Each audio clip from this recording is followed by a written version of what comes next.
tarde a todas e todos.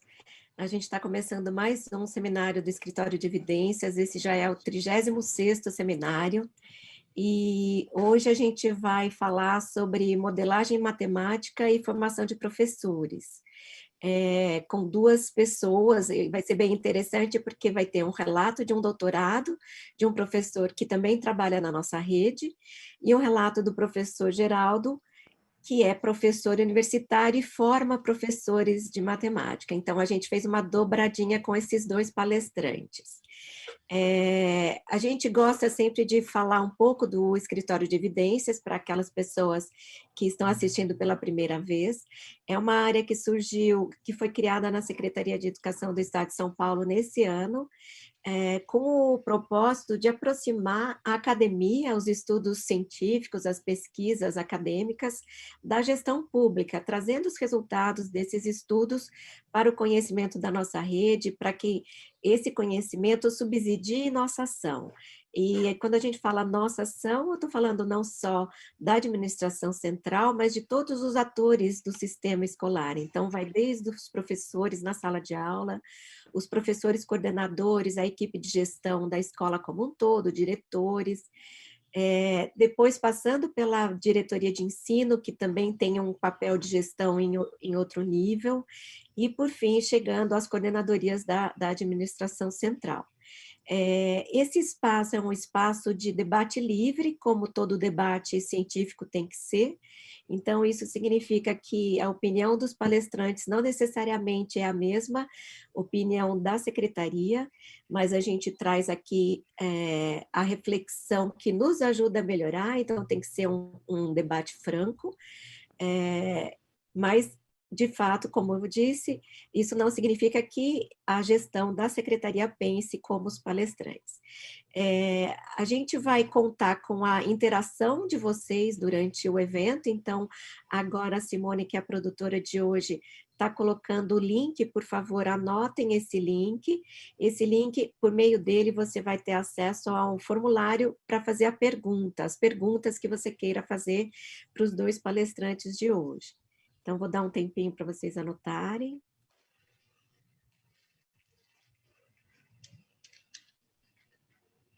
Então, esse link a gente vai voltar a apresentar só ao final da apresentação. Também é importante dizer que os seminários ficam gravados e ficam no espaço da Rede do Saber. Então, agora a gente vai apresentar para vocês o link desse espaço do site da Escola de Formação.sp.gov.br/escritório Evidências, e também o Escritório de Evidências tem um canal do YouTube, é só você procurar Escritório de Evidências, e também os nossos vídeos ficam lá no canal, junto com o curso de Excel que a gente fez e as aulas estão lá também. Bom, vamos falar então do assunto de hoje, de quem são os palestrantes. Na verdade, eu vou primeiro introduzir o primeiro palestrante, depois, quando for a hora do professor Geraldo falar, eu apresento ele. O primeiro palestrante de hoje é o Regis Forner. Ele é doutor em matemática pelo Programa de Pós-Graduação em Educação Matemática da Unesp de Rio Claro. Então, ele é supervisor de ensino na Prefeitura Municipal de Engenheiro Coelho e professor coordenador na nossa rede estadual. Ele é professor efetivo de matemática da rede estadual desde 2004, tem experiência na área de matemática, obviamente, com ênfase em matemática e modelagem matemática. Ele é membro do grupo de pesquisa DIEM, Diálogos e Indagações sobre Escolas e Educação Matemática, desde 2019. Então, assim, eu queria só fazer um reforço, essa é a segunda vez que uma pessoa da nossa rede aparece nos nossos seminários. A primeira pessoa foi a Marineila Marques, falando sobre educação prisional, ela também, é supervisora. Então, é uma grande honra nossa receber os profissionais que continuam estudando, fazendo seus doutorados e suas pesquisas acadêmicas paralelas à atuação na rede, que a gente entende que esse perfil é fundamental para aprimorar a qualidade da nossa educação. Então, Regis, muito obrigada. Professor Geraldo, Pompeu Júnior, muito obrigada. Depois eu apresento para a sua fala. Regis, é com você. Boa tarde, pessoal, né? Eu que agradeço o convite, né? E de firmar essa parceria hoje, né? Com o professor Geraldo, né? Que tão conhecido da área de modelagem de matemática. E agradecer o convite que foi dado, que foi feito pelo Escritório de Evidências, né? Na pessoa da professora Maria Elisa, né? Agradecer esse convite e falar um pouco com a rede, né? Que eu já estou há 21 anos, né? Eu acho que é importante. Quando eu terminei o doutorado, uma das questões que eu colocava nas considerações finais é que eu pudesse, né, levar o estudo feito, né, a pesquisa realizada, os resultados realizados a nível das escolas, né? Então, assim, a gente está, né, o meu doutorado foi defendido em 2018 e eu tenho levado, né, socializado os resultados com algumas diretorias ou algumas escolas, né, que têm proposto, né, me convidado para falar dos resultados. Então, a gente vai falar um pouco hoje, né, sobre modelagem matemática, Paulo Freire e formação de professores. Eu gostaria de aproveitar, né, que hoje é o Dia do Funcionário Público, né, parabenizar todos nós, porque, né, as escolas são o que são, porque temos nós dentro das escolas, né, nós estamos... tem os alunos, né, mas a massa de obra, né, a nossa força de trabalho que tem levado as escolas, que tem ainda mais esse período tão conturbado que é dessa pandemia, né? Então, eu vou falar um pouco sobre modelagem, Paulo Freire e formação de professores. Como a Maria, eu vou falar, acho que um pouco da minha trajetória também, né? Então, como a Maria Elisa já falou, eu sou professor da rede estadual, né? Desde 95, eu me efetivei em 2004, e depois eu me tornei coordenador dessa escola aqui de Engenheiro Coelho, né? Que é a única escola estadual, né, que oferece o ensino fundamental do sexto ao nono ano e o ensino médio. E junto, eu exerço a função de supervisor da rede municipal, também aqui na mesma cidade. Na verdade, a educação matemática vem depois do Paulo Freire, né? A vontade maior era pesquisar e estudar o material do Paulo Freire, porque eu começo dando aula no ensino de jovens e adultos, né? Então, a motivação de que tinha lá era o Paulo Freire, né? Apesar de ser professor de matemática, né? Ter feito licenciatura em matemática, mas a motivação primeira que as pesquisas vem com o Paulo Freire, né? E o Paulo Freire é o que nos move, né? Desde da época de 99. E aí depois eu vou, né, então fazer o mestrado na PUC Campinas, né? Buscando algumas relações do Paulo Freire com o movimento com a área da educação matemática. E aí depois de algumas pesquisas pré-doutorado, né, eu faço o meu foco acaba se tornando na modelagem por algumas pesquisas de um texto, inclusive esse andar, né, foi publicado um texto com mais 2 colegas lá do doutorado da Unesp e Rio Claro, que daí vai buscar as convergências e a gente chega nas convergências com a modelagem matemática. E aí, então, ainda eu continuo, né, nessas funções que né, de coordenador, de supervisor, aliado à participação no grupo de pesquisa lá da Unesp de Rio Claro, que, né, o grupo chama-se DIEM, Diálogos e Indagações sobre Escola e Educação Matemática, cuja nossa líder, né, nossa pesquisadora é a minha orientadora, né, acho que a orientadora continua sempre, que é a professora Ana Paula dos Santos Malheiros, que é professora no programa de Rio Claro e também é professora na graduação e na licenciatura lá da matemática e pedagogia lá em São José do Rio Preto, né? Então a gente ainda continua nesse, né? A pesquisa foi defendida em 2018, mas as relações ainda a gente, né, tem desenvolvido alguns trabalhos relacionados a isso. Eu acho que assim o mais forte tem vários termos-chave do Paulo Freire que a gente leva em consideração, né? O diálogo é um deles, né? Mas o mais forte, pensando na formação e no que a gente tem trabalhado, é a questão do inacabamento, né? Então, o que seria o inacabamento? Então, o inacabamento é esse processo de busca e reinvenção do próprio mundo de si mesmo, que o Paulo Freire faz né, ele coloca nos textos dele. E um outro que está no dicionário, que é somos um ser por fazer-se, um ser no mundo e com os outros envolvidos em um processo contínuo de desenvolvimento intelectual, moral e afetivo. Isso significa, né, o que tem sido muito falado, que dá agora, né, nos discursos agora da formação de professores, que a formação ela não é inicial, ela não é continuada, ela é uma formação permanente, porque nós somos seres inacabados e ainda estamos buscando a completude que nunca vai ser alcançada. Alguns termos que podem aparecer na minha fala, né, de acordo com o relato que eu for dado do trabalho feito no doutorado. Né? O Paulo Freire, a modelagem matemática é a formação permanente. A praxis, né, que é um termo-chave do Paulo Freire. O diálogo, o inacabamento, como eu já acabei fazendo uma apresentação.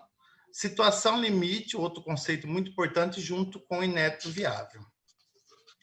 Então, primeiro, para falar de modelagem, né? A modelagem nos instiga, né? Porque ela não é uma abordagem pedagógica que tem procedimentos rígidos, né?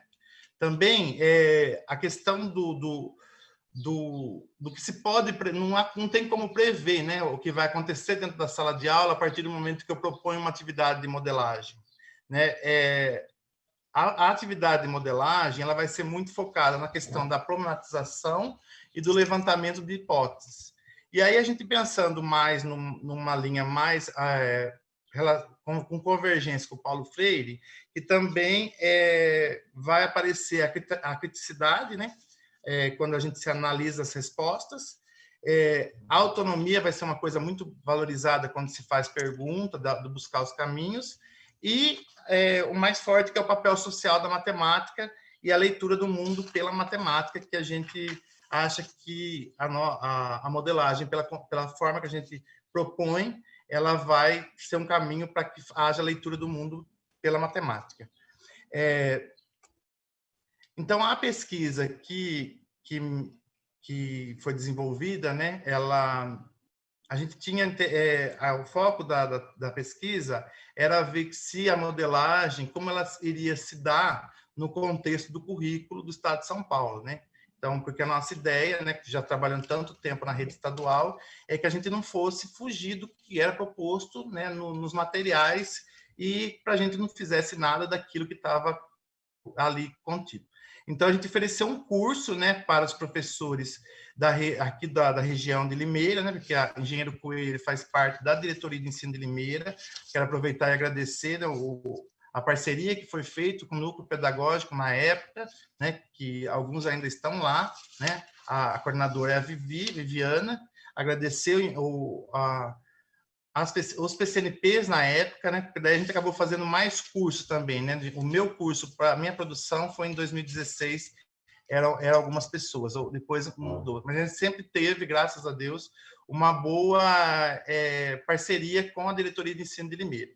E aí os professores eram aqueles professores que tinham aulas de matemática na rede. Então a gente tinha professores que eram da escola de tempo integral, a gente tinha professores que eram da Fundação Casa, né? Tinha professores que eram das escolas, né? Normais, que tinha professores com aula na EJA, tinha um ensino regular, né? Regular entre aspas. E aí tal. Então a gente também não tinha muita preocupação em dar concepções de modelagem. A gente estava com medo de ficar de repente colocando qual era a concepção da gente, dizer qual era certa, qual era errada, porque na literatura em modelagem existem diversas concepções, né?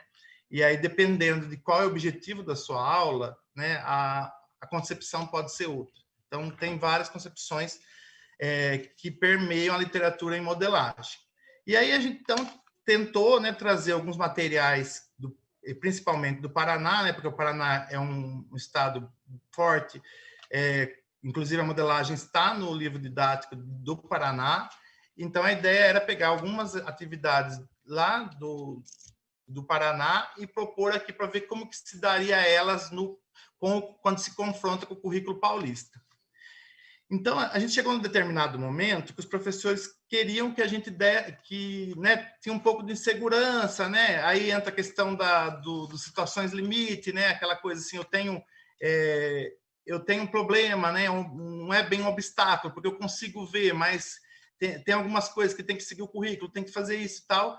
E aí eles queriam meio que a ideia seria um modelo. Então, a condução nossa não foi apresentar as aulas passo a passo, mas foi discutir de forma colaborativa, né, com o grupo de professores, propor atividades que fossem, que os 23 professores que estavam participando do curso pudessem propor, né, uma condução daquela determinada atividade. Então, a primeira atividade que a gente fez foi da trigonometria, né? Por quê? Na verdade, a gente não tinha, a minha pesquisa não tinha interesse em levar para a sala de aula, né? O foco principal não era levar para a sala de aula, mas era para ver como que a modelagem se interagia. Então, a sugestão foi primeiro trabalhar a trigonometria, né? Porque a trigonometria, segundo os professores, né, o que eu também observo, é que ela permeia o ensino médio, né? E também tem um pouco no nono ano. Então, a gente começou discutindo o que era trigonometria, né? Aonde usa a trigonometria, né? A ideia sempre da modelagem, às vezes, é a partir de um problema. E a gente começou ali, na verdade, com um tema. Então, como que seria a interação, né? A sensibilização dos alunos para estudar trigonometria, né? Os professores de matemática usam muito aquele exemplo da parede e da escada, né? Então, a gente resolveu, né? Será que isso é uma coisa assim tranquila para se ensinar dentro da escola? A questão da trigonometria usando a ideia da escada e da parede e tal, e qual é o ângulo, e qual é o tamanho da escada, o tamanho do muro, essas coisas assim, né? E aí a gente entrou numa discussão naquela época, era a época de Paralimpíada, e aí os professores falaram da questão das rampas, né? E aí a gente levou muito em consideração a acessibilidade das escolas, né? Então, as escolas são acessíveis, né? Para qualquer tipo de necessidade especial, né? Então, os professores naquela época contaram, né? E fizeram alguns relatos de quantas escolas eram acessíveis ou não eram acessíveis, né? Então, a gente discutiu isso, né? Entrou a questão da NBR, né? Das questões das normas e a questão da matemática que está nas normas e como seria isso, né? E aí um professor topou a ideia, não precisando de levar essa atividade para a escola e discutir uma escola de tempo integral, que é Limeira, chama-se Arlindo Silvestre, e o professor Zacarias, que hoje está aposentado, ele levou para os alunos, e ele voltou muito animado, né? Era um professor que estava em vias de aposentar, e ele voltou muito animado com o resultado que teve, né, de discutir as razões trigonométricas e os alunos verificarem que determinadas lugares da escola não eram acessíveis, né? A gente estava na eleição de 2016 e aí os alunos proporam levar a reclamação, né, da escola não ser acessível para os candidatos a prefeito de Limeira. E também eles fizeram uma análise de um viaduto que tem, né, uma passarela, desculpa, que atravessa para ir para a Unicamp, lá, né, o CESET, né, a escola técnica da Unicamp, que também não era acessível, e eles mandaram um ofício para Intervias, né, a concessionária Intervias, dizendo que não eram acessíveis. Outro exemplo foi da PA e da PG, né? A gente tem, né, a professora que hoje é a minha vice-diretora, acho que eu posso falar o nome dela, porque tá os nomes e tem autorização, e ela deve estar escutando, mas que ela estava muito com aquela questão assim, né, dos alunos perguntarem para que serve tudo isso, né? Então, ela trouxe um pouco da vontade dela de como que eu poderia dar aula de PA e PG de uma forma que os alunos se sentissem, né, que aquilo lá era o né, tinha reflexo no cotidiano deles. E aí a gente levou para o grupo de professores, os professores montaram uma aula, né, sobre PA e PG, usando função, né, fazendo uso do juro simples e do juro composto, né? Então, ela foi fazer essa atividade, o retorno dela também, não vou entrar nos pormenores, porque tem algumas outras coisas para falar, mas ela vê-se muito satisfeita, né? A condução foi usar um material que está disponível na internet, que é os objetos de aprendizagem do M3 da Unicamp, né? Que está disponível no site do M3 da Unicamp. E aí ela fez o uso de uma estrutura da aula ali, né? Recorrendo aos juros simples e juro composto. E os alunos, né? Gostaram da ideia, e eu tenho os relatos dela dizendo. Uma outra atividade foi da cesta básica ideal, né? Porque a ideia era discutir no grupo dos alunos, também mais ou menos aí uma professora Marisa, de uma escola de Limeira, que ela estava assim, né, aquela coisa, né, os alunos já não aguentam mais, assim, não sei o quê, né, então, daí ela discutiu, a partir dos conceitos que tinham lá, a questão da cesta básica ideal, e aí ela veio também com um retorno muito grande, porque eles começaram a discutir questões, né, principalmente da questão do aspecto sociológico e tal, né, até que ele fala assim, né, que depende, a cesta básica para mim, se meu marido estiver preso, né, e ele recebendo auxílio reclusão, né, o mínimo poderia ser isso, né, eu poderia ter, né, eu ganharia mais tanto, poderia ganhar menos, porque daí eu teria o auxílio reclusão para receber. Os outros dois exemplos é de uma pesquisa que está em andamento, já foi qualificada, de uma colega minha, que é a Laís, né, orientada também pela professora Paula Malheiros, que a professora também tinha problemas de explicar de visibilidade, né? Então, esses dois exemplos eu gosto muito de falar, porque as escolas são uma de Artur Nogueira, né, que trabalhou equação de segundo grau, e outra de Cosmópolis, que ela trabalhou de visibilidade, né? E ela estava com problema, aquela coisa, começando, era uma professora nova, né, da visibilidade. Professora, eu não posso falar porque eu não tenho autorização, mas que ela leva, né, ela queria saber como que ela poderia trabalhar de visibilidade. Aí os professores, no mesmo espírito de colaboração, eles proporam, né, que ela fizesse a de visibilidade por meio de jogos, né? Então ela vai lá e ela conceituou, né, ela pediu para os alunos pesquisarem sobre diferentes esportes, muito parecido com a aula invertida da metodologia ativa, e aí ela propõe discutir, né, os jogos, e aí dentro daquele grupo de alunos da classe, se poderia, por exemplo, jogar futebol, né? Quantos times daria de futebol? Aí eles vão falar assim, não dá, né? É um jogo, por exemplo, de vôlei, né? Aí é tantos alunos, então, se eu for dividir em tantos alunos, dá para formar tantas equipes, mas vai sobrar tanto. Então, não dá time cheio. Então, ela foi discutindo as regras de visibilidade, e depois é interessante porque depois ela formaliza, né? Ela chega lá no final e ela vai, né, fazer esse resgate a partir dos exemplos, como que são as regras de visibilidade. E a equação de segundo grau, que essa foi desenvolvida numa escola de Artur Nogueira, a condução foi, né, que às vezes a gente fica naqueles exemplos, né, qual é a área maior, qual, né, tem um determinado perímetro e tal, e aí ela foi trabalhar com a frenagem, né, pensando na frenagem, né, como quando ela chega na física, né, ela é como uma equação de Torricelli, se eu não estiver muito enganado, mas ela vai propor então que os alunos façam um trabalho pensando, né, se eu medir a marca que fica da frenagem da bicicleta, como que eu poderia determinar a velocidade ou determinadas outras coisas que poderiam. Então, os alunos discutem, né? Ela forma grupos no WhatsApp e aí discute, né, toda essa relação que existe em a equação do segundo grau e a frenagem, e vai chegar a discutir, então, a equação não pelo método tradicional, né? O método que a gente tem costume de trabalhar na escola, mas era pela equação. E o interessante de todas elas, de falar de todas elas, é que depois sempre tem um material, né, do currículo sendo usado, né, para fazer uma complementação, uma sistematização das coisas que estão ali, né? Eu vou trazer algumas falas, né, do que foi, pelo menos a trigonometria e da PA e da PG, que estão na minha tese, só para ilustrar como se foi essa atividade da trigonometria. Então, né, a gente começa discutindo, né? Estou dando uma olhada aqui no caderno para escolher por conteúdo. Vocês preferem o quê? Ou, né? Então, no caderno daquela, né, o que estava em vigor em 2016, tinha um quadro síntese dos conteúdos trabalhados. E aí tinha média, mediana, né? A questão da estatística, de desvio padrão. E aí eu projeto tudo isso, né? E aí a gente começa a discutir.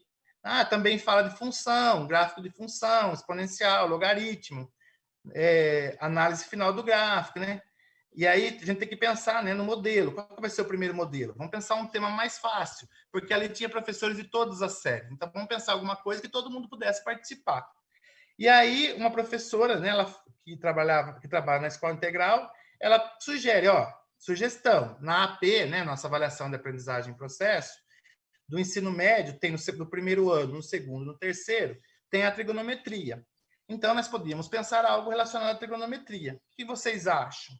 Aí, ela complementa, né? E também é sempre colocado nos relatórios pedagógicos como uma habilidade deficitária. Então, a trigonometria é considerado, pelas avaliações, algo problemático, né? Então, não seria bom trabalhar a trigonometria? Não é esse o caminho? Aí, uma professora que também era da Escola de Tempo Integral fala: é abordado no 9º ano do ensino fundamental. Então, todo mundo concorda em trazer a trigonometria. E aí, a questão daí vem, né, a continuação, né? Aí, a matemática que aparece ali, né? A inclinação tem que ser de 2%, e a largura de no mínimo 1,20, e o ideal de 1,50 m. Aí tá errado, centímetro é metro, né? Daí, uma outra professora fala assim, no caderno tá assim: dizemos que uma rampa tem inclinação de 10% se nós elevarmos verticalmente 10 metros a cada 100 metros percorridos. Faça um desenho de escala de uma rampa com inclinação de 40%. Então, a ideia era trabalhar o caderno, porque eles tinham preocupação, né, de levar esse caderno, continuar com o caderno, né, não abandonar o material. Aí uma professora, Adriana, volta e fala, aí dá para trabalhar até semelhança, porque você pode ter duas rampas de tamanhos diferentes. Mas se a regra é usar esses 2%, você pode ter triângulos semelhantes. São rampas, uma menor e a outra maior, mas o problema é esses 2%. E aí vai ter triângulos semelhantes. Então, é sempre a relação da matemática que estava no caderno com a matemática e a ideia, né, de determinadas habilidades que podem aparecer. Aí, continuando, uma outra professora, né, ela fala como ela trabalhou a modelagem na sala de aula. A atividade que eu fiz foi uma atividade rápida, de 2 aulas. Então, coube dentro do currículo daquela situação de aprendizagem que a gente estava trabalhando, que eu estava trabalhando, e que até era a situação de aprendizagem 3 ou 2 do caderninho, volume 2. Então, por ser uma atividade curta de 2 aulas, coube dentro do currículo e eu consegui continuar e cumprir o caderninho sossegado, né? Então, tinha uma questão, né, de não abandonar o caderninho, e esse caderninho, né, o currículo, né, o caderno do aluno, ser levado, né, do jeito que era, né? E usar as atividades em modelagem, né, como um suporte para ajudar, né, aquilo que estava proposto. Aí a professora Marisa fala: a gente tem que ler aquilo ali. Então, as orientações que estão no caderno do professor. E buscar, porque a gente só faz, então tem que buscar alguma coisa para eles, mas eu acho que dá. O currículo é bom, mas a gente tem que saber como utilizar. De repente, não é nesse momento, tem que dar um conteúdo lá da frente e depois voltar. Porque a discussão foi muito grande, né, na questão de como que poderia, né, esse caderno ter as atividades de modelagem e também continuar discutindo o que estava proposto ali no caderno, né? Então, como que, né, o Paulo Freire, pelos termos que aparecem, a modelagem, a formação permanente, apareceu muito isso no final, né, que os professores até hoje nos cobram, né, quanto a continuar com as atividades de forma colaborativa, né? A gente teve alguma adesão em alguns pedidos de professores que fizeram os cursos para que a gente continuasse propondo atividades, né? Então, eles veem, né, que a formação permanente está acontecendo, né? A questão da praxis, né, é essa prática, né, que eles veem, né, que fazer uma reflexão, né, uma ação. Acho que hoje foi falado no Centro de Mídias da ideia do professor pesquisador. Eu acho que a gente tem que incentivar que essas coisas que estão postas, né, que estão na literatura, elas conversem com o que está acontecendo dentro da escola, né? Então, para isso, Paulo Freire chama de praxis, né? Então, não dá para dizer que existe teoria e prática, as duas coisas andam juntas, né? O diálogo, né? Esse diálogo que não é só um bate-papo, né? Não é uma conversa, mas por meio dele que o inacabamento, né, vai se tornar, né, diminuindo, né, por meio dele que a gente vai vendo, né, que a formação, as ressignificações vão acontecendo. O inacabamento, né, eu acho que o que mais a gente tem colocado nas formações, né, eu acho que um pouco também deveria, na formação inicial, que depois o Geraldo vai falar, que esse aluno reconheça, né, esse futuro professor, né, e o professor que está em exercício, perceba-se que ele é inacabado, né, um ser inconcluso, né, e que ele, né, está buscando nesse movimento de reconhecer-se inacabado, né, que eu acho que aparece as situações limite, né? Porque as situações limite, diferente a gente tem na modelagem alguns pesquisadores que trabalham com os obstáculos, né? E principalmente o professor Miro Caldeira da UFSCar de São Carlos, né? Então ele tem muitos trabalhos que ele aponta os obstáculos. A gente prefere falar com base em Paulo Freire, que a gente tem várias situações limite, né? Porque a situação limite, diferente do obstáculo é uma coisa, né, que você não consegue ver a superação, ou pelo menos pelo termo não. Agora, para Paulo Freire, a situação limite, quando a pessoa já identifica uma situação limite, ela já vê a possibilidade de transpor aquilo, né? Então, as ações que vão ser propostas para superar essa situação limite são os inéditos viáveis, né? Então, o que a gente percebeu na discussão ali das atividades é que existiam algumas situações limite, né? Seja do currículo, seja do material, seja da formação dos professores, que às vezes viam aquele, né, a questão de como que eu vou propor isso dentro da sala de aula para aquele aluno que quer saber para que serve a matemática, né? A matemática serve para quê, né? Aonde eu vejo matemática no meu dia a dia. Então, o professor, quando ele já propõe, por exemplo, a atividade de PA e de PG, né, já via uma solução, né? Já via um norte, né? E a proposição é o inédito viável, né? Uma coisa que a gente também tem chamado muita atenção é a ideia da utopia, né? Às vezes as pessoas, no senso comum, falam que utopia é aquilo que nunca vai ser alcançado. Mas é a utopia que nos move, né? A utopia que faz pensar, né, que a gente vai conseguir, né? Então, a busca pelo inalcançável que nos move a chegar, né, a determinados objetivos que a gente quer. A modelagem, então, para nós, modelagem matemática, a gente almeja, né, que os alunos estejam mais engajados, né, que eles sejam o sujeito, né, que eles estejam ativos quanto à aprendizagem em matemática, e a gente vê, né, inspirados em Paulo Freire, que a possibilidade de emancipação do sujeito e a transformação no contexto que ele esteja imerso. Então, a modelagem, para nós, ela é uma possibilidade para que né, o aluno, no caso nosso, pensando com foco na escola, que ele seja emancipado e ele possa se transformar, né? E a gente tem brigado muito, né, as nossas pesquisas, né? Eu falo nós porque é o nosso grupo de pesquisa, né? Se preocupa muito com por que a modelagem ainda não está presente nas salas de aula, principalmente da educação pública paulista, né? Então, pensando que em outros contextos ela aparece muito mais que aqui. Então, a gente tem brigado, né, discutido, pesquisado essas coisas. Eu só iria chamar a atenção, né, para terminar, que agora, então, são dois trechos de uma entrevista que foi dado pelo Paulo Freire, né, em 96, né, o Paulo Freire foi convidado para ir para o ICME em Sevilha, e aí, por problemas de saúde, ele não pôde ir, e ele acabou dando uma entrevista para o professor Biratã D'Ambrosio, e também pela professora Maria do Carmo Domit, né, professora Maria do Carmo Domit, professora da USP, que infelizmente faleceu já, né, em 2015, e aí os dois instigaram, né, o Paulo Freire a falar de matemática, porque matemática não é uma área muito, né, não foi muito estudada por Paulo Freire. Tem algumas coisas, porque o nosso foco de pesquisa é procurar essas relações do Paulo Freire com a matemática, né, com a educação matemática, e essa eu acho que é o mais forte que tem quando a gente busca as relações de Paulo Freire com a matemática. E aí eu vou ler, né? Eu acho que uma das grandes preocupações deveria ser essa. a de propor aos jovens, estudantes, alunos, homens do campo, que antes, e ao mesmo em que descobrem que 4 por 4 são 16, descobrem também que é uma forma matemática de estar no mundo. Eu dizia outro dia aos alunos que quando a gente desperta, já caminhando para o banheiro, a gente já começa a fazer cálculos matemáticos.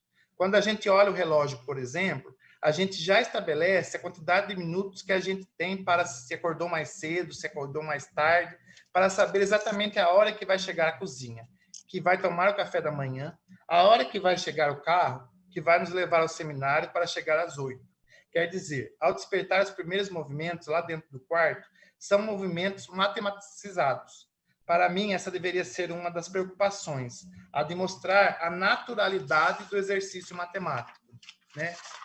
Então, aí está, né, a questão de quanto a matemática é importante, a matemática faz parte do nosso cotidiano, do nosso contexto, né? E como ela é importante. E aí tem uma outra frase nessa mesma entrevista que ele fala, mas não houve isso, não ocorreu, né? Porque pergunta para ele, né, como que seria essa, porque que é, né, o foco do estudo da matemática. Então ele vai falar assim, não, isso não ocorreu, eu pago hoje muito caro, porque na minha geração de brasileiros e brasileiras lá no Nordeste, quando a gente falava em matemática, era um negócio para deuses ou gênios. Se fazia uma concessão para o sujeito genial que podia fazer matemática sem ser Deus. E com isso, quantas inteligências críticas, quantas curiosidades, quantos indagadores, quanta capacidade administrativa para poder ser concreto perdemos. Então, assim, eu acho que é isso que a gente tenta buscar por meio da modelagem. Tem outras abordagens, eu acho que tem outras tendências na modelagem, outras tendências em educação matemática, mas a gente advoga a favor da modelagem para justamente pensar isso, né? Como que é uma forma matemática de ler o mundo, né? Como que eu posso ler o mundo por meio da matemática? Como que é a forma matemática de estar no mundo, né? Existe uma forma, então a gente busca, por meio da modelagem, responder essas questões, né? Como que seria, então, né, ler esse mundo e com tantos dados matemáticos que a gente vê aí, né, e que às vezes são usados para justificar determinadas coisas, né? E aí parece muito isso, né? Parece que são deuses, né? Então quem faz uso dos dados matemáticos ou quem é professor de matemática ou quem é matemático é um deus, né? Um gênio. E aí só as referências bibliográficas que eu usei, algumas, né? Que a gente fez, eu acho que também dá para procurar no Google alguns trabalhos que quase todos são meu e da professora, minha orientadora Paula Malheiros, né? E eu agradecer muito, né, a escola, né, que os professores que fizeram parte da pesquisa, né, os professores que nos acompanham, né, os que a gente dialoga para pensar nessas questões da matemática, dos professores que a gente aprende sempre, né, sejam professores de quais disciplinas forem, né, aqui também escola, né, né, acho que é por isso que a gente é o que é, por conta dessa interação e desse diálogo que é proposto, né, que acontece todo dia, no dia a dia nosso. Acho que é isso. Perfeito. Muito Maria obrigada. Elisa. Muito obrigada, Regis. Perfeita a sua fala. Eu acho que a gente vai ter a chance de aprofundar os seus relatos no momento das perguntas, né? Mas antes vai ter o pano de fundo que eu acho que vai casar muito bem, que é o do professor Geraldo Pompeu Júnior. Então, agora passando a apresentar o nosso segundo palestrante de hoje, o professor Dr. Geraldo, ele fez graduação em licenciatura em matemática pela Universidade Estadual de Campinas, em 80, e PhD em educação matemática pela Cambridge University, da Inglaterra. Ele é professor doutor da Universidade Federal de São Carlos, em Sorocaba. Atua justamente na área de formação docente em matemática, com algumas ênfases. A primeira é processo de ensino e aprendizagem baseado na resolução de problemas e modelagem matemática, e um segundo eixo é avaliação e desenvolvimento curricular. Então, vai ser muito interessante ouvir o que ele tem para relatar da experiência dele em formar professores de matemática. Professor Geraldo, seja bem-vindo, a palavra é sua. Obrigado pelo convite, Maria Elisa. É um prazer estar aqui com vocês e estar buscando trazer um pouco da minha experiência que não é tão pequena, né? Quando eu entrei na universidade, eu era o professor mais jovem. Hoje eu sou o professor mais idoso da universidade, do meu campus. E acho também que o que tem mais tempo de prática de sala de aula. Mas, como diz o Regis, a gente vive aprendendo e hoje eu estou tentando aprender, embora não acredite muito, a dar aula através desse meio de comunicação que nós estamos usando agora. É muito diferente daquilo que eu aprendi, do que eu acredito na formação de um professor, né?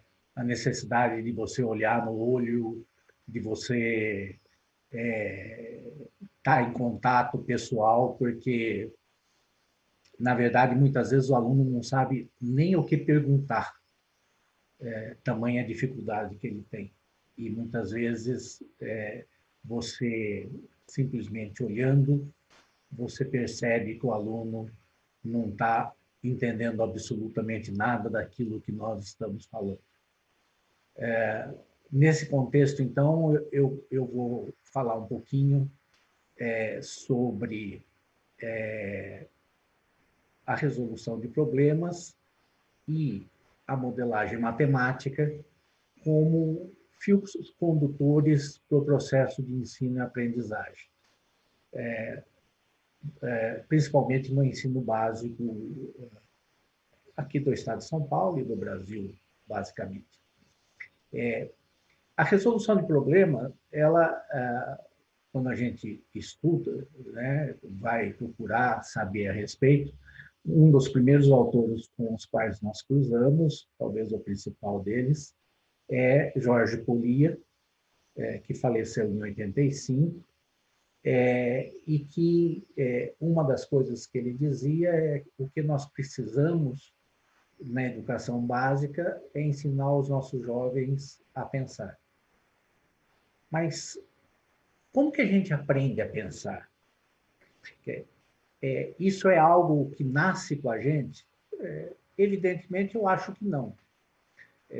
Eu acho que, como grande parte do nosso aprendizado, ele é feito por imitação e prática, no sentido em que, quando a gente observa algum tipo de raciocínio que desperta em nós uma curiosidade, um interesse pelo raciocínio desenvolvido, e a gente procura entender esse raciocínio, e, ao entender, aplicar em situações similares.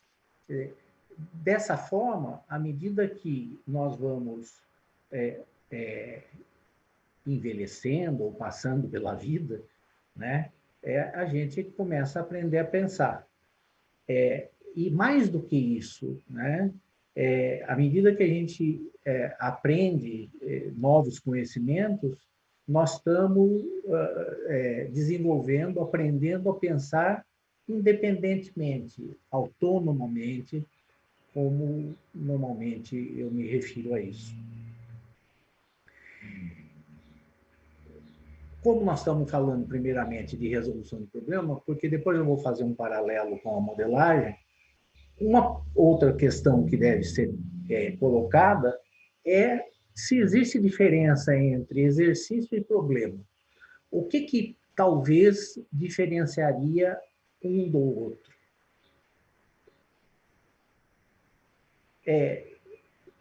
Para o Jorge Poliya, um exercício nada mais é do que um problema de rotina. Um problema onde o aluno ele vai aplicar diretamente, mecanicamente, uma regra que ele não vai ter dificuldade de achar. Por que ele não vai ter dificuldade de encontrar essa regra? Porque essa regra foi impingida embaixo do seu nariz pelo professor ou pelo próprio material que ele está usando. Muitas vezes, por exemplo, quando nós estamos ensinando a parte de análise combinatória no ensino médio, né? O professor apresenta arranjo, depois apresenta permutação, depois apresenta combinação, tudo uma coisa independente da outra, né? Independente da outra, e os exercícios, quando ele fala sobre permutação, todos os exercícios se referem a isso. Quando ele fala de arranjo, todos os exercícios se referem a isso. Quando ele fala de combinação, todos os exercícios se referem a isso.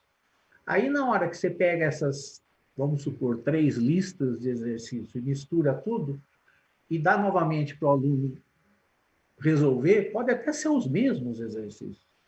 Muitas vezes, esse aluno não sabe por onde começar. Não sabe se a situação que ele está analisando é arranjo, é combinação, é permutação, é uma combinação delas, tá certo?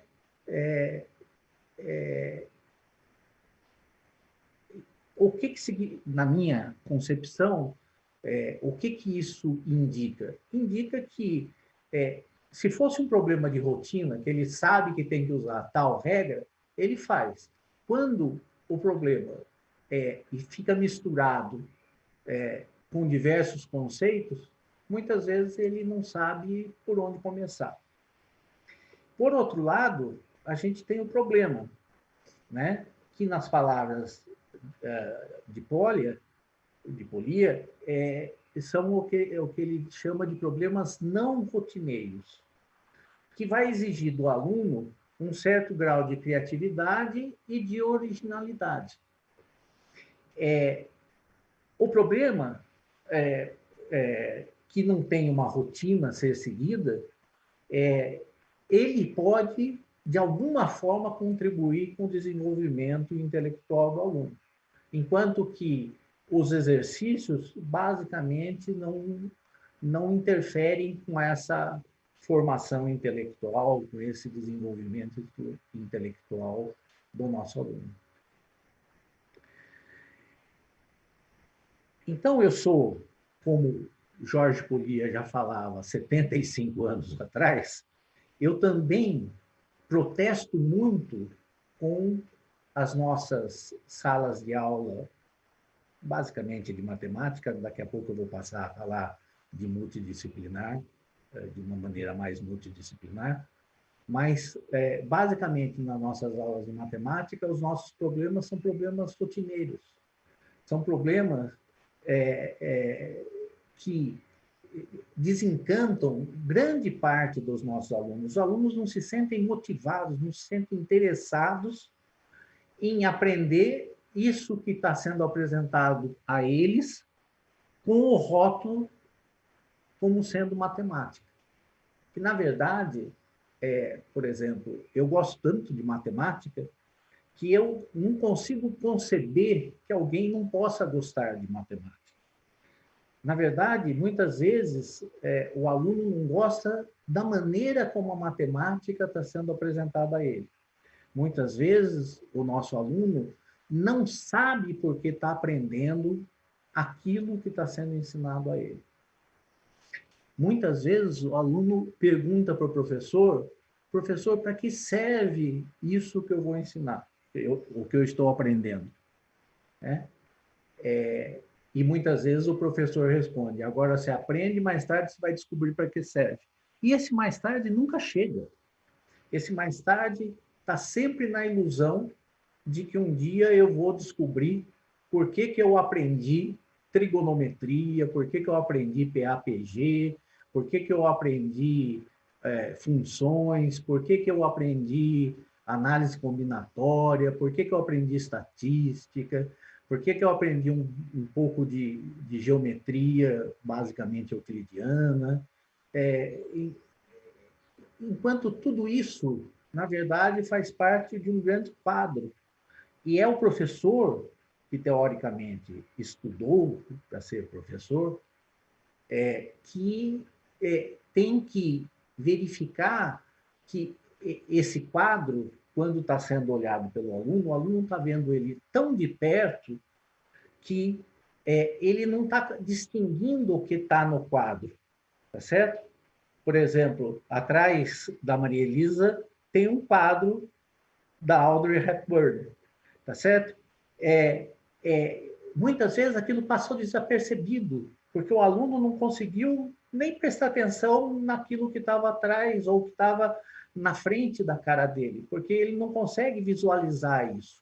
Faz parte do que o professor precisa visualizar esse quadro como um todo e fazer as interligações entre as diferentes áreas de trabalho e de pesquisa da matemática. Bom, para eu concluir essa primeira parte da minha fala, eu gostaria de dar um exemplo de problema. Um problema que, nesse caso, vai ser um problema matemático, mas um problema talvez curioso e talvez que leve a você ensinar coisas importantes da matemática. Então, vamos lá. Vai aparecer aí uma tabelinha e essa tabela tem 4 colunas. Eu vou montar um número formado somente pelos dígitos 5. Vou escrever esse número de maneira invertida, ou seja, 1 dividido por esse número. Vou obter uma resposta, que vai ser um número puro, e aí vou calcular o seno desse valor. Observem que se eu pegar um número com 3 dígitos, eu vou fazer 1 dividido por 555, cuja resposta é 0,0018, 0018, 0018 e assim por diante. Quando eu aplico a função seno nesse valor, como se fosse o valor do ângulo, como é um número puro, obviamente, nós estamos falando de radianos, né? O valor do seno vai me dar como resposta 3,14 e mais alguns dígitos, vezes 10 a menos 5. Agora eu vou escrever um número com 6 dígitos simples. Com 6 dígitos simples, eu vou, então, dividir 1 por 555.555, que vai dar como resposta 0,00018, 0,00018 e assim por diante. Que quando eu aplico a função seno, vai dar o valor de 3,141592 vezes 10 elevado a menos 8. E se agora eu aplicar com 10 dígitos 5? Então, aí seria 1 sobre um número com 10 dígitos 5, o resultado vai dar 0,00000, não sei quanto zero, depois a gente conta, 18 e assim por diante. Quando eu aplico a função seno, dá 3,14159 vezes 10 elevado a menos 12. E se eu tiver N números simples, quer dizer, um número grande de dígitos simples, tá certo? O que nós vamos obter? O inverso, a resposta do inverso e o valor do seno, que vai ser 3,141592 vezes 10 elevado a menos n mais 2. Puxa vida, em todas as minhas respostas apareceu o 10 elevado a menos alguma coisa, e a regrinha é sempre, se tem 3 dígitos, eu vou somar 2, então vai ser 10 elevado à quinta, se tiver 6, é 10 elevado à oitava, se tiver 10, é 10 elevado a 12, se tiver n, é 10 elevado a menos n mais 2. Mas esse número que aparece na frente, quem é esse número? A próxima transparência vai dizer isso para nós. Quer dizer, é o número π. Então, por favor, isso. É o número π, né? Agora, o que eu quero de vocês, obviamente, como um bom professor, quer dizer, eu tento ser um bom professor, não sei se eu sou, acho que não sou muito, mas como um professor experiente, eu não vou dar essa resposta. É vocês que têm que pensar, né? Aonde que esse número π aparece? Por que ele aparece? Será que tem razão para ele aparecer? Será que é só uma coincidência matemática? Então, veja, esse tipo de problema que, na verdade, eu vi isso no YouTube, esse tipo de problema é um problema curioso. Muitas vezes o YouTube apresenta o problema, mas não apresenta os porquês dos problemas. Não apresenta a resposta do porquê que aquilo funciona. E a matemática é uma linguagem que ajuda, em alguns casos, ela sozinha, a descobrir padrões, a descobrir valores de números que são números muito importantes, né? Como o número π, o número de Euler e assim por diante. Tem vários casos dentro da matemática disso. Agora eu vou falar um pouquinho sobre a modelagem matemática, rapidamente, que a modelagem matemática, segundo o professor Rodney Bassanese, e muito amigo, eu acho que de todos nós, a modelagem é uma estratégia que ela pode ser utilizada pelos professores durante o processo de ensino e aprendizagem. Obviamente, para se falar dela, eu não vou conseguir falar tudo que se pode falar dela. Eu vou dar uma pequena introdução e as principais fases dessa modelagem. Na verdade, a modelagem, que não precisa ser matemática, ela pode ter uma modelagem física, biológica, histórica, geográfica, linguística. Eu posso fazer uma modelagem em qualquer área do nosso conhecimento. Ela tenta explicar coisas do mundo real a partir de uma visão do mundo científico. Tá certo? E essa modelagem, ela apresenta algumas fases. Próxima transparência, que a primeira fase, que ainda eu vou estar no mundo real, é a definição do tema e do problema. Um clique, por favor. A definição do tema e do problema. O tema e o problema, muitas vezes, essa é uma diferença entre a modelagem e a resolução de problema.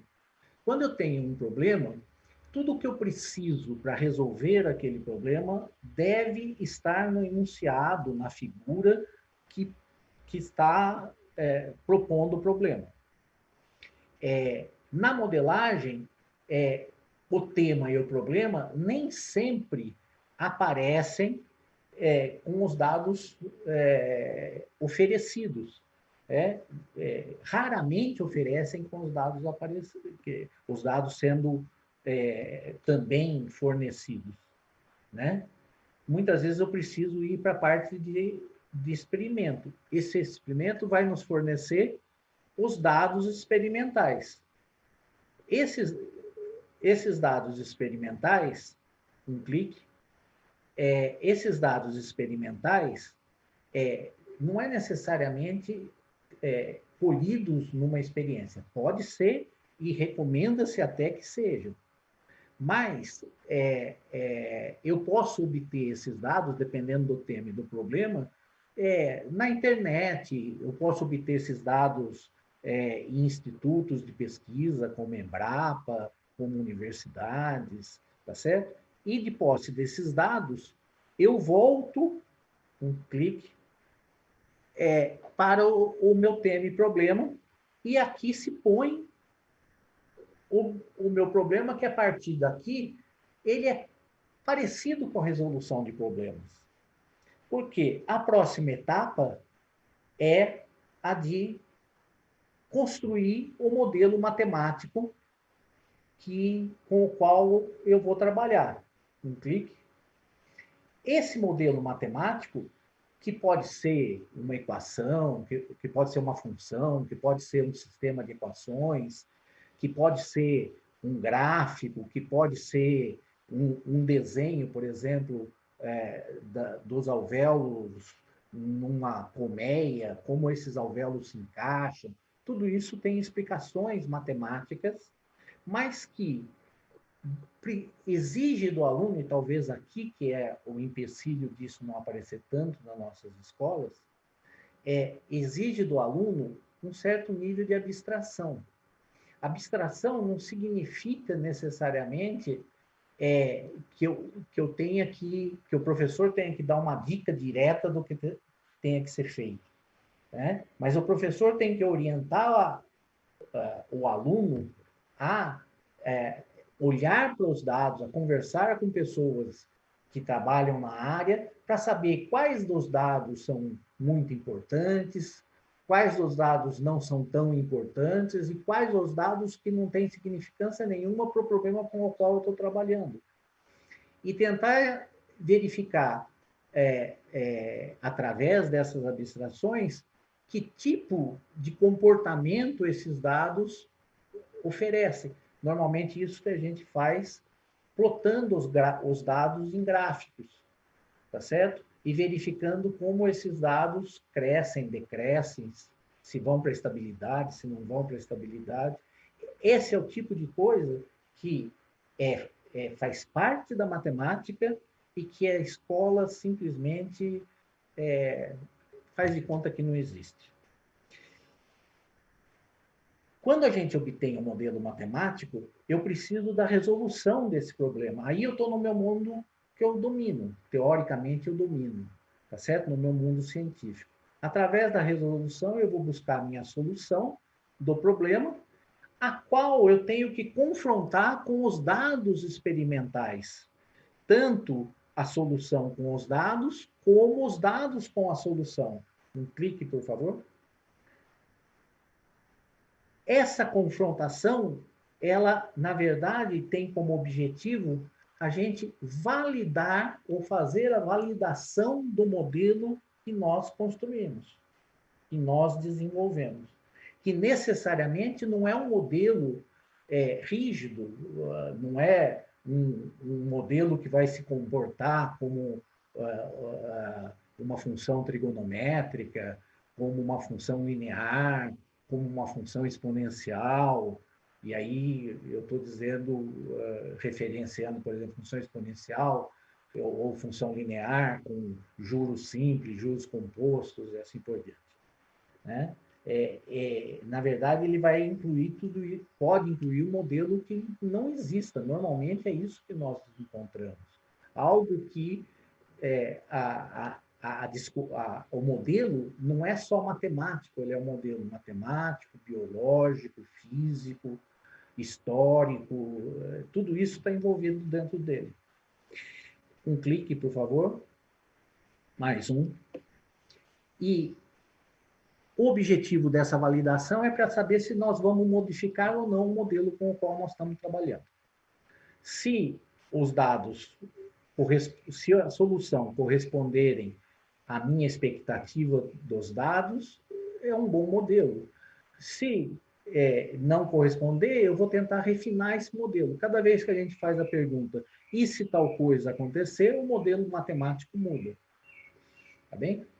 Vamos a um exemplo de modelagem matemática. A construção do relógio de sol a partir de materiais recicláveis e de baixo custo.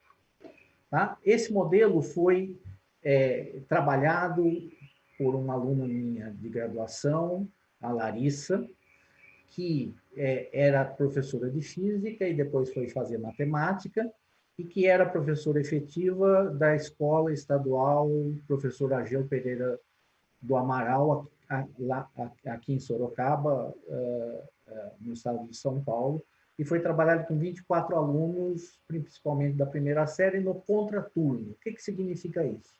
Significa que o aluno ia para a aula de manhã e voltava à tarde, aqueles que quiseram participar do trabalho, voltavam à tarde para participar desse trabalho.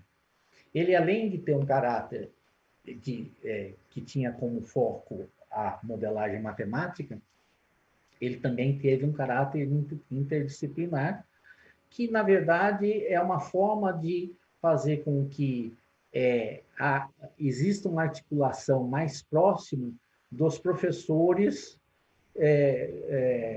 de diferentes disciplinas para atingir um determinado objetivo que foi pré-fixado de conhecimento, tanto dos alunos como dos professores. Nesse caso, os professores eram a Larissa, que trabalhava com matemática e física, e a professora Gisele, que trabalhava com geografia. Daqui a pouco nós vamos falar sobre a geografia especificamente. Próximo slide. Para isso foi desenvolvido, foi pensado, foi elaborado, foi planejado o que seria feito em cada uma das atividades didáticas que comporiam uma sequência de atividades, né?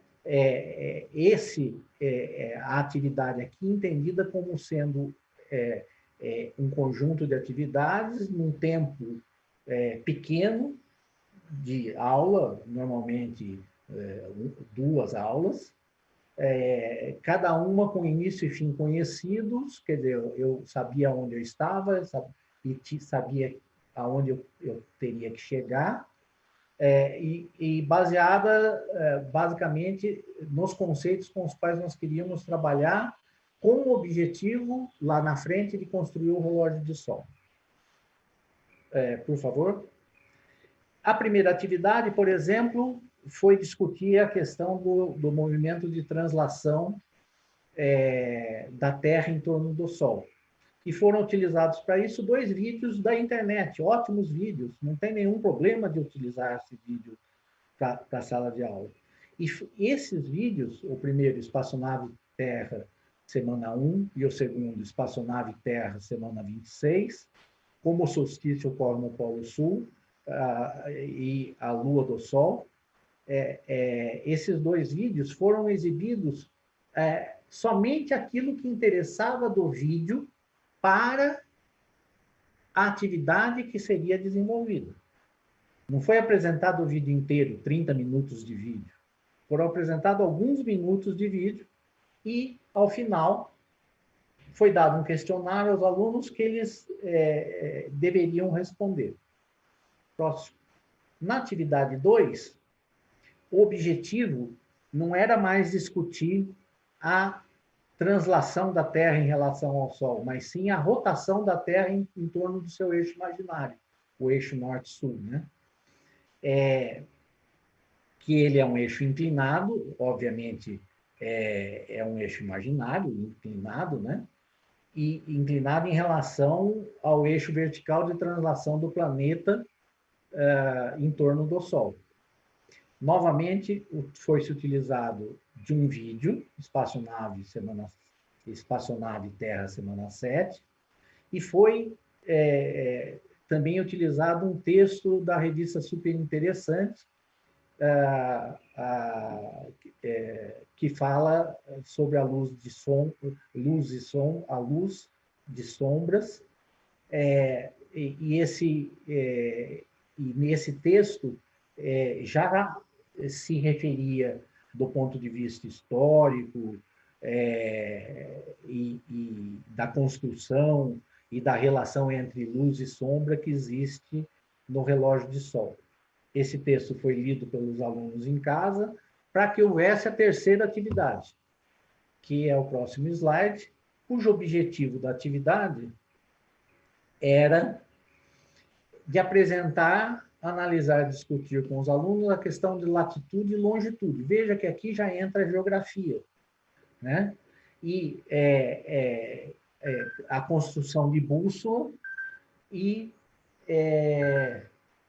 a construção de bússola e a construção de uma bússola magnética e o desenho da Rosa dos Ventos no pátio da escola, bem como um planisfério no chão do pátio da escola. Um clique, por favor. Os materiais que foram utilizados, materiais que existiam na escola, alguns, né? Mas materiais basicamente de sobra, de tinta, esse tipo de coisa. Né? Próxima transparência. Aqui eu coloquei 3 fotos, aonde mostra a professora Gisele Cristina de Souza e Silva, que ela foi a professora que, juntamente com a Larissa, participou desse trabalho e se interessou em unir o que ela tinha que ensinar para os alunos de geografia com o trabalho da construção do relógio do sol. Então, na primeira foto, nós temos ela que está de pé aqui, de calça bege e blusa preta, orientando os alunos que estavam trabalhando em grupos. Depois, os alunos construindo a Rosa do Vento e pintando-a no chão da escola. E o planisfério, com os seus paralelos e meridianos sendo desenhado pelos alunos. A quarta atividade, e última, né, tinha como objetivo, obviamente, construir o relógio de sol, e aí nós optamos por fazer com o uso de uma garrafa PET, que é um processo bastante simples e que envolve o entendimento da matemática para a sua construção. Né? Também foi apresentado um vídeo, relógio do sol com garrafa PET, tem aí a referência, e eu aqui coloco 4 fotos. A primeira delas são os alunos preparando a garrafa PET. Esse branco que aparece aqui nas costas da garrafa, na verdade, estão as horas do dia, né? Obviamente, onde existe luz, né? O relógio de sol não funciona à noite. Aqui, os alunos preparando a base aonde o relógio de sol vai ser colocado, porque essa base tem que ter uma certa inclinação para que os raios de sol, que são paralelos ao atingirem a garrafa, atinjam essa garrafa perpendicularmente ao plano lá de trás dela. Então, esse ângulo que eu tenho aqui é para corrigir a inclinação do local onde nós estamos na Terra. Se nós estivéssemos no Equador, tá certo? Basicamente, o ano todo eu teria o Sol batendo, eu não precisaria desse plano inclinado, tá certo? Ou precisaria com pequenas correções. Tá? Aqui já o relógio de sol pronto. Aqui nós temos a preparação do posicionamento que nós temos que colocar esse relógio de sol. E a última foto, que aparece os dois, foram feitos vários relógios, mas 2 na posição correta, medindo, determinando a hora do dia em que se está. Finalizando, eu tenho uma colocação a fazer. Uma notícia que foi veiculada novamente essa semana, e que me chamou a atenção e eu fui atrás, é uma notícia, na verdade, de 2018, do estado de São Paulo, que dizem que apenas 2,4% dos nossos jovens de 15 anos no Brasil têm intenção de se tornar professor. E que 10 anos antes, esse percentual era de 7,5%. A pergunta que se faz, um clique, é certamente qual a razão disso. Né? E eu diria que pelo menos duas razões são essenciais. Primeiro, a baixa valorização do profissional, do professor, e, hoje em dia, a falta de reconhecimento social dessa profissão. Né? São dois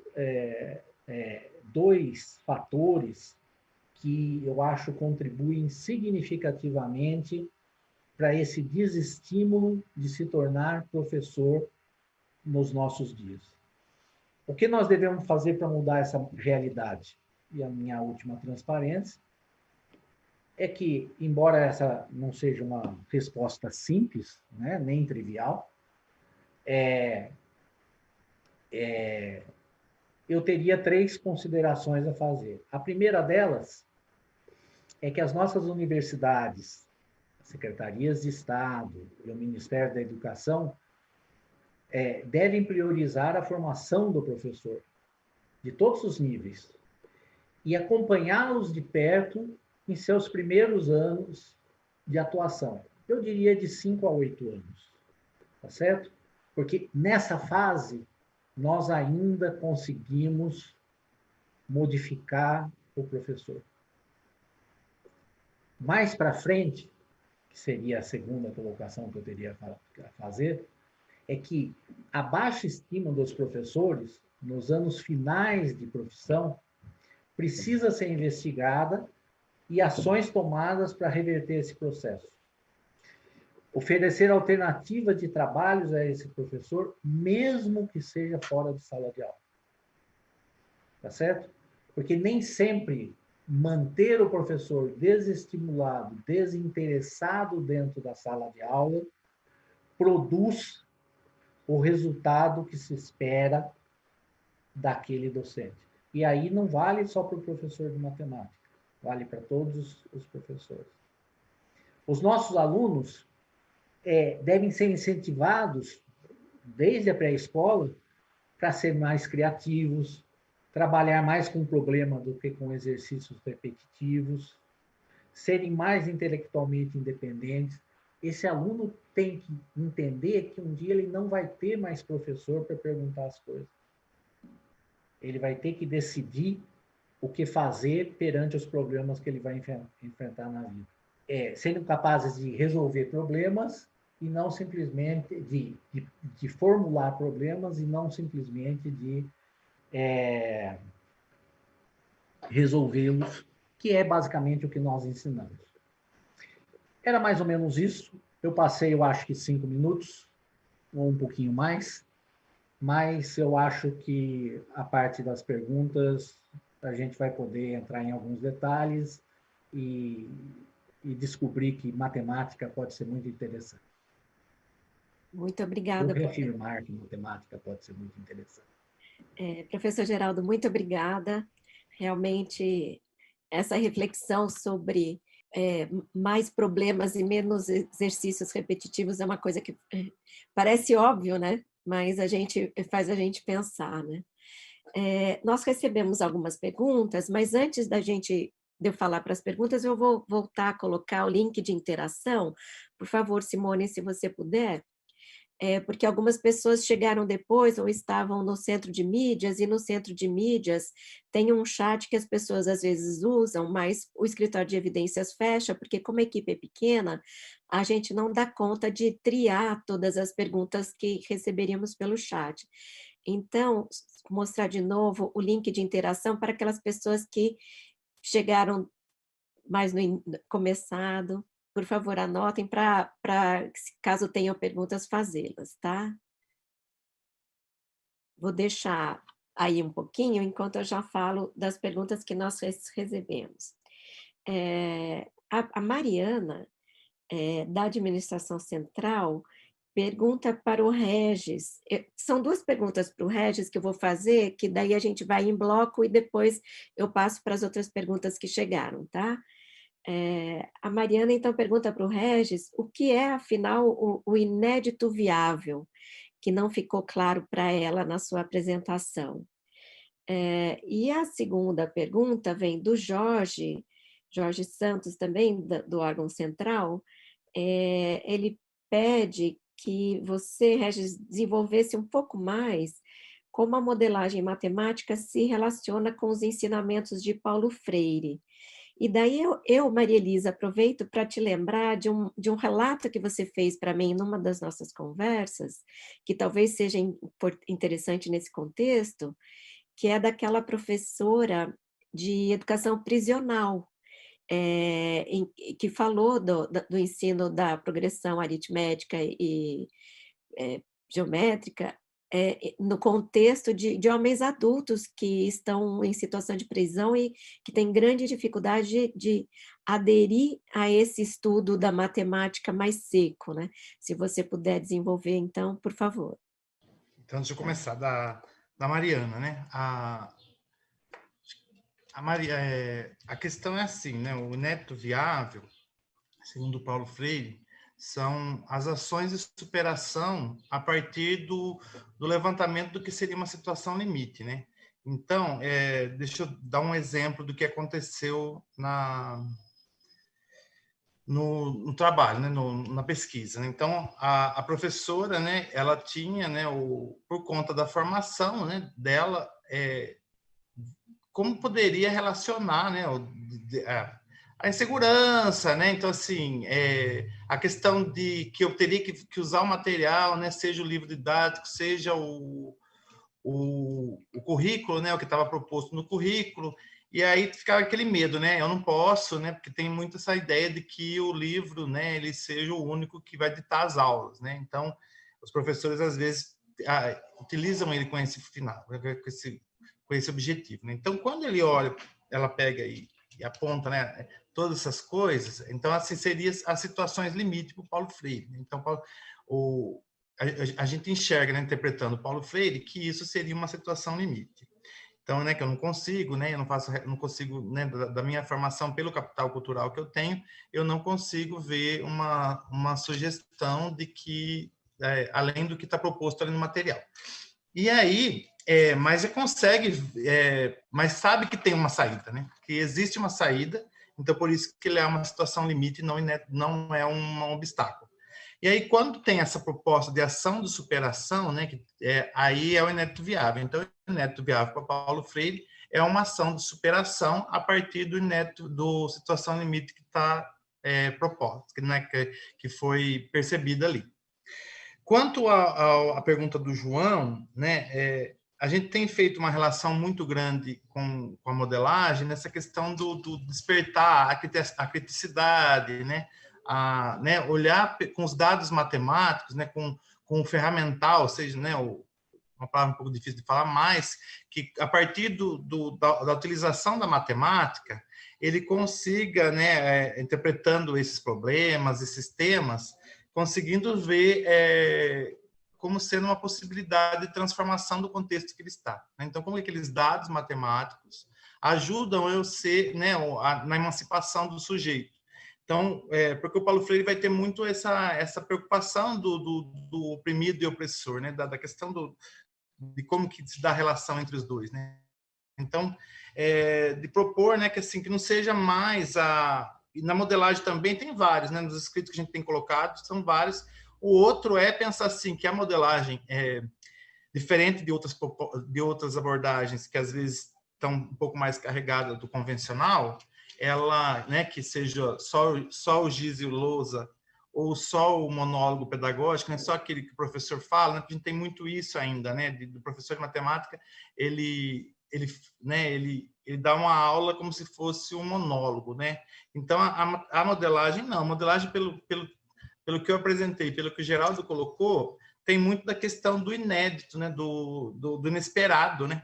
Do inesperado e do protagonismo do aluno, né? Então, o aluno, ele é sujeito, diferente de algumas abordagens que ele é mais objeto ali, né? Na verdade, ele só está ali para escutar e pronto, né? Então, a gente vê que a ideia nossa a modelagem se aproximar do Paulo Freire nessas questões, né? Da autonomia, da criticidade, né? Do engajamento, né? O exemplo que a Maria Elisa me pediu, acho que eu não sei se é esse, que, na verdade, a professora, não sei se é esse exemplo, se não for depois a Maria Elisa a Maria Elisa pergunta se foi isso. A professora tinha alguns alunos que não eram aqueles alunos que a gente costuma classificar como indisciplinados, né? Aqueles alunos que eles vão na escola, né? E né, só estão ali para passar e, né, na verdade, eles não estão envolvidos, não gostam de se envolver e aí a gente classifica por diferentes razões, ele pode ser às vezes ele é estigmatizado como indisciplinado. E aí ela propôs essa atividade com eles, né? Essa atividade acho que era do salário mínimo. E aí os alunos chegaram para a professora, acho que já estava, era do alunos do segundo ano do ensino médio, e a professora chegou lá no grupo, né, no nosso encontro semanal, e falou assim: Regis, olha, o que eu mais gostei foi que eu tenho uns alunos que estão hoje no segundo ano do ensino médio, né, fazem a educação de jovens e adultos, desde o 9º ano comigo. É a primeira vez que eles chegaram e falaram assim: professora, a gente fez atividade. A atividade estava tão interessante, estava tão legal, e a gente fez tudo. E a senhora poderia dar um 10 para nós, porque a gente se empenhou, né? Eu não sei se é esse exemplo que a Maria Elisa falou, mas assim, a professora ficou com um ar de satisfação, né? Que é gostoso de se ver, né? Do professor ver que os alunos entenderam para que serve a matemática, os alunos participaram da atividade, né? E não ficou aquela coisa que, às vezes, então, assim, a potencialidade deles, né, apareceu bastante, né? Então, e aí eles vão lá e falam assim: professor, agora a gente merece um 10, né? Porque a gente fez tudo certo e fez não sei o quê, né? Então, e se engajaram.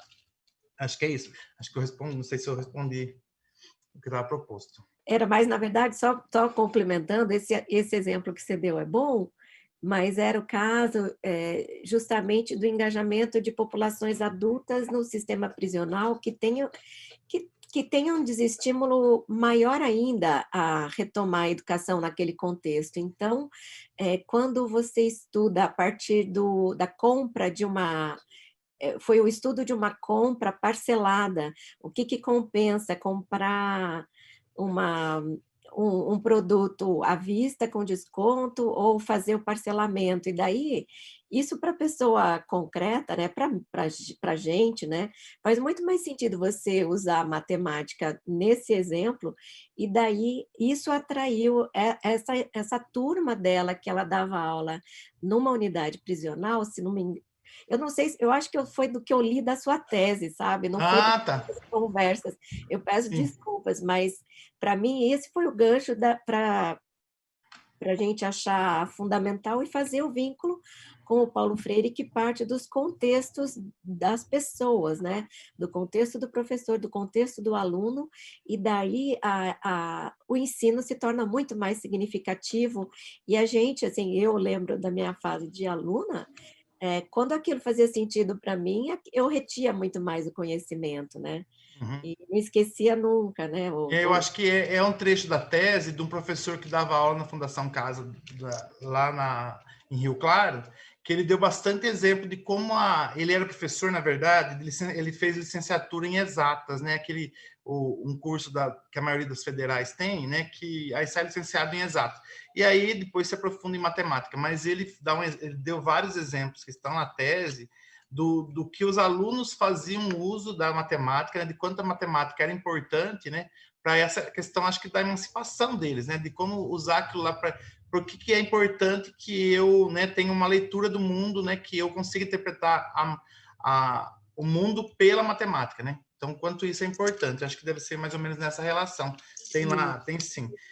Tem outros exemplos também da prefeitura, né, que eu fiz com uma professora que aí não é tese, foi só um trabalho que a gente fez num encontro de modelagem, que ela trabalhou justamente isso, quanto né, desses grupos que tem no Facebook de vender coisas usadas, né? E aí os alunos discutiram muito o seu exemplo fez remeter essa ideia de quanto eles discutiam se é melhor comprar aquilo que é novo ou aquilo que é usado, né? Aquilo que o que compensa o que não, né? Será que precisa? Então extrapola a relação matemática que tem, né? Então sai para outro plano, né? Então assim o que é da modelagem interessante é isso, né? É o novo, né? E o imprevisto, né? Perfeito. O inesperado. Eu até peço desculpas, porque assim, eu perguntei se a gente consegue ter um pouquinho mais de tempo, mas a gente está chegando no final. Então, vou fazer uma pergunta para o professor Geraldo, e daí a gente vê se a gente consegue um pouco mais de tempo. Do Francisco, que é do órgão central. Ele agradece as 2 palestras e pergunta para o professor Geraldo: no contexto da sua fala final, e considerando a pouca chance de recuperação salarial no curto prazo, como, na sua avaliação, a universidade pública pode ajudar as redes de ensino nessa formação e valorização dos professores? Eu vou tentar ser muito breve.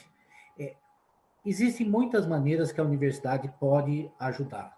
Uma delas é que os professores universitários, alguns deles, têm muito interesse de trabalhar com as escolas públicas.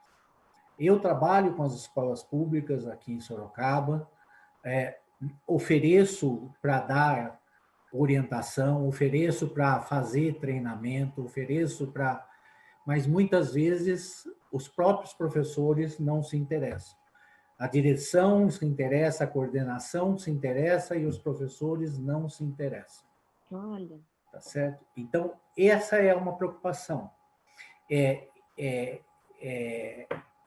Eu acho que a universidade tem que se aproximar da sociedade. Eu tentei isso minha vida toda. Isso não é uma coisa simples, mas ela precisa se aproximar desses problemas, que são problemas reais que nós temos. Bom, gente, a gente precisa encerrar, infelizmente. Eu queria agradecer vocês 2, e as outras perguntas eu mando para vocês, caso a gente receba ainda aqui, e lembrar a todos que as apresentações estão disponíveis por e-mail. Quem quiser as apresentações de vocês vai ter chance de ler com mais vagar as referências e tudo mais. Eu volto a vocês para o tchau final. Obrigada. Posso fazer? Eu queria agradecer mais uma vez o convite, né?